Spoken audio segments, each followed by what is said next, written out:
महत्त्वाची बातमी महाविकास आघाडी संदर्भातली। महाविकास आघाडीमध्ये फटाके वाजलेत, कारण राहुल गांधी नाशिकमध्ये आल्यास तोंडाला काळं फासू असं ठाकरे गटाकडून राहुल गांधींना धमकी देण्यात आलेली आहे। तसंच ठाकरे गटाचे उपमहानगर प्रमुख बाळा दराडे यांनी हे विधान केलेलं आहे। नाशिकमध्ये राहुल गांधी आले तर राहुल गांधींच्या तोंडाला काळं फासून गाडीवर दगडफेक करू असं विधान करण्यात आलेलं आहे।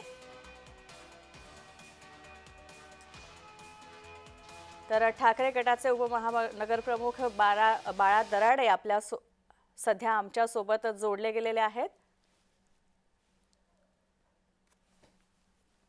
आपण पाहतोय राहुल गांधी जर नाशिकमध्ये आले तर आपण पाहतोय सध्या बाळा दराडे आपल्या सोबत जोडले गेलेले आहेत। बाळा दराडेजी, आपलं स्वागत। आपण ही भूमिका का घेतलेली आहे? आज आम्ही नाशिककर आहोत आणि वीर स्वातंत्र्यवीर सावरकरांची जन्मभूमी नाशिक आहे व आज त्यांचा जन्मदिवस आहे।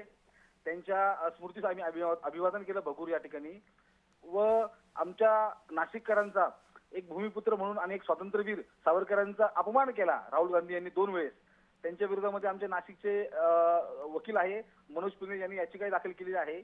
आम्ही आज त्या निमित्ताने आम्हाला त्याही वेळेस आम्ही राहुल गांधींच्या विरोधामध्ये आंदोलन केलं होतं आणि आजही सांगतो की राहुल गांधींनी जर सावरकरांचा अपमान केला तर आम्ही कदापि खपवून घेणार नाही व जेव्हा कधी राहुल गांधी नाशिकमध्ये येतील त्यावेळेस आम्ही जो इशारा दिला आहे त्यांच्या ताफ्यावर दगडफेक करू, त्यांना काळं फासू, काळं फासताना आलं तर त्यांच्या ताफ्यावर दगडफेक करू आणि आम्ही त्यांचा निषेध करू। जर त्यांना हे होऊन द्यायचं नसेल तर राहुल गांधी यांनी महाराष्ट्रात येऊन वीर दामोदर सावरकरांची माफी मागावी। नक्कीच। पण बाळा दराडे, मला एक सांगा, तुमच्या या भूमिकेमुळे आणि खरंच समजा जर राहुल गांधी नाशिकमध्ये आले आणि तुम्ही असं काही पाऊल उचललं तर यामुळे कदाचित सावरकरांना न्याय मिळेल असं तुम्हाला वाटतं तुमच्या ह्या सगळ्या भूमिकेमुळे? यस, आमच्या हिंदुत्ववादी सर्व शिवसैनिक, सर्व उद्धव साहेबांचे शिवसैनिक हे खुश होतील।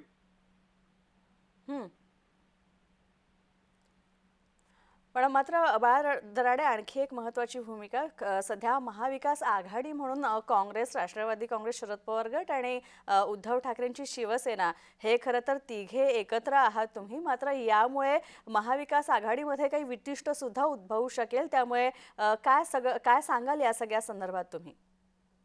हॅलो, महाविकास आघाडी आहे ती वेगळी आणि आमचा वैचारिक लढा आहे। आमचा शिवसेना उद्धव बाळासाहेब ठाकरे पक्ष हा प्रखर हिंदुत्ववादी पक्ष आहे व आमच्या हिंदुत्ववादीची आम्ही भूमिका कदापि सोडणार नाही। त्या ठिकाणी कोणीही असो, कोणताही पक्ष असो, आम्ही हिंदुत्ववादी पक्षातला आहोत। आमची भूमिका आमची ठाम आहे आणि आम्ही त्या भूमिकेवर ठाम आहोत। जरी महाविकास आघाडीत असलो तरी आम्ही आमची भूमिका सोडणार नाही। नक्कीच। बाळा दराडे, पण आणखी एक गोष्ट मला सांगा की तुमची ही भूमिका जी आहे, तुम्हाला असं वाटतं की पक्ष नेतृत्व या सगळ्या भूमिकेला तुमच्या पाठिंबा देईल, सपोर्ट करेल?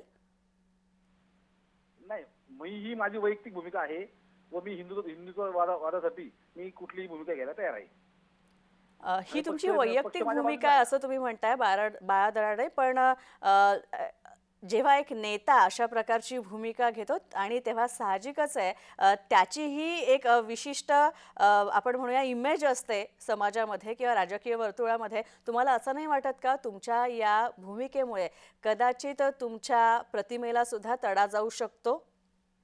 नाही, माझी प्रतिमा, आम्ही हिंदुत्ववादी विचाराचे आहोत। आम्ही शिवसेना उद्धव बाळासाहेब ठाकरे पक्षाचे आहोत आणि आमची हिंदुत्ववादी भूमिका ही संपूर्ण महाराष्ट्राला मान्य आहे।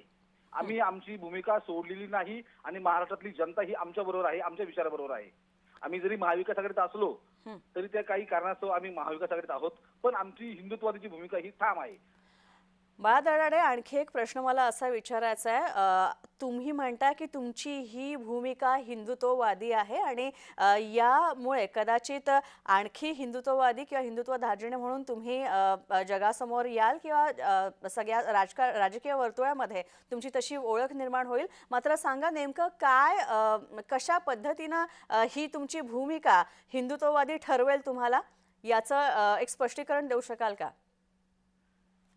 राहुल गांधी यांनी महाराष्ट्राचे आमचे दैवत सावरकरांबद्दल अपशब्द वापरले, मग त्यांच्या अपशब्द आणि आज त्यांचा जयंती दिन आहे सावरकरांचा, तर त्या दिवशी आम्ही राहुल गांधींचा निषेध केलेला आहे आणि आम्ही राहुल नक्कीच. गांधी आमचे बाळाजी, मी तुम्हाला थोडं थांबवते आणि तुम्ही असेच आमच्याबरोबर फोन लाईनवर राहा, कारण आपल्यासोबत आता दुसऱ्या बाजूला काँग्रेसचे प्रवक्ते अतुल लोंढे जोडले गेलेले आहेत. अतुल सर, आपलं स्वागत जय महाराष्ट्र वृत्तवाहिनीवर.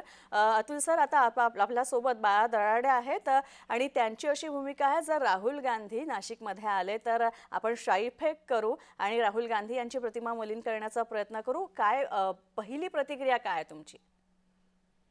नाही नाही, असं आहे की त्याच्या संदर्भामध्ये आता ती प्रतिक्रिया उद्धव बाळासाहेब ठाकरे यांना आणि संजय राऊत यांना द्यायची आहे, की त्यांच्या पक्षाने कसं वागायचं आणि काय करायचं, त्याच्यावर काय ऍक्शन घ्यायची ती उद्धव बाळासाहेब ठाकरे घेतील. आपल्या माध्यमातून आम्ही त्यांच्यापर्यंत ही बातमी पोहोचवतोय की हे जे बोलणं आहे, जे वागणं आहे, हे अभ्यासानंतरचं आहे की केवळ काहीतरी विषय उचलायचा आणि काहीतरी आपल्याला प्रसिद्धी मिळायची म्हणून करायचं, हा याच्यातला महत्वाचा मुद्दा आहे.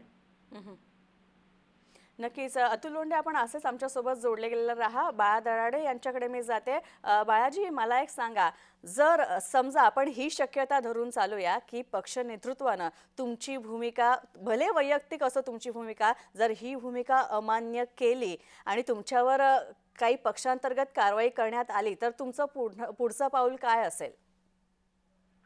कारण तुम्ही म्हणताय की तुम्ही हिंदुत्ववादी आहात आणि हाडाचे शिवसैनिक आहात. तर समजा जर पक्ष नेतृत्वानंच तुम्हाला तुमच्या या भूमिकेबद्दल समज दिली, तर तुमचं पुढचं पाऊल काय असेल? काही नाही, मी शेवटच्या श्वासापर्यंत उद्धव बाळासाहेब ठाकरे यांच्या विचाराशी जोडलेला आहोत. नक्कीच. धन्यवाद बाळा सर, आपण आमच्यासोबत जोडले गेलात. अतुल सर, आपले सुद्धा आभार.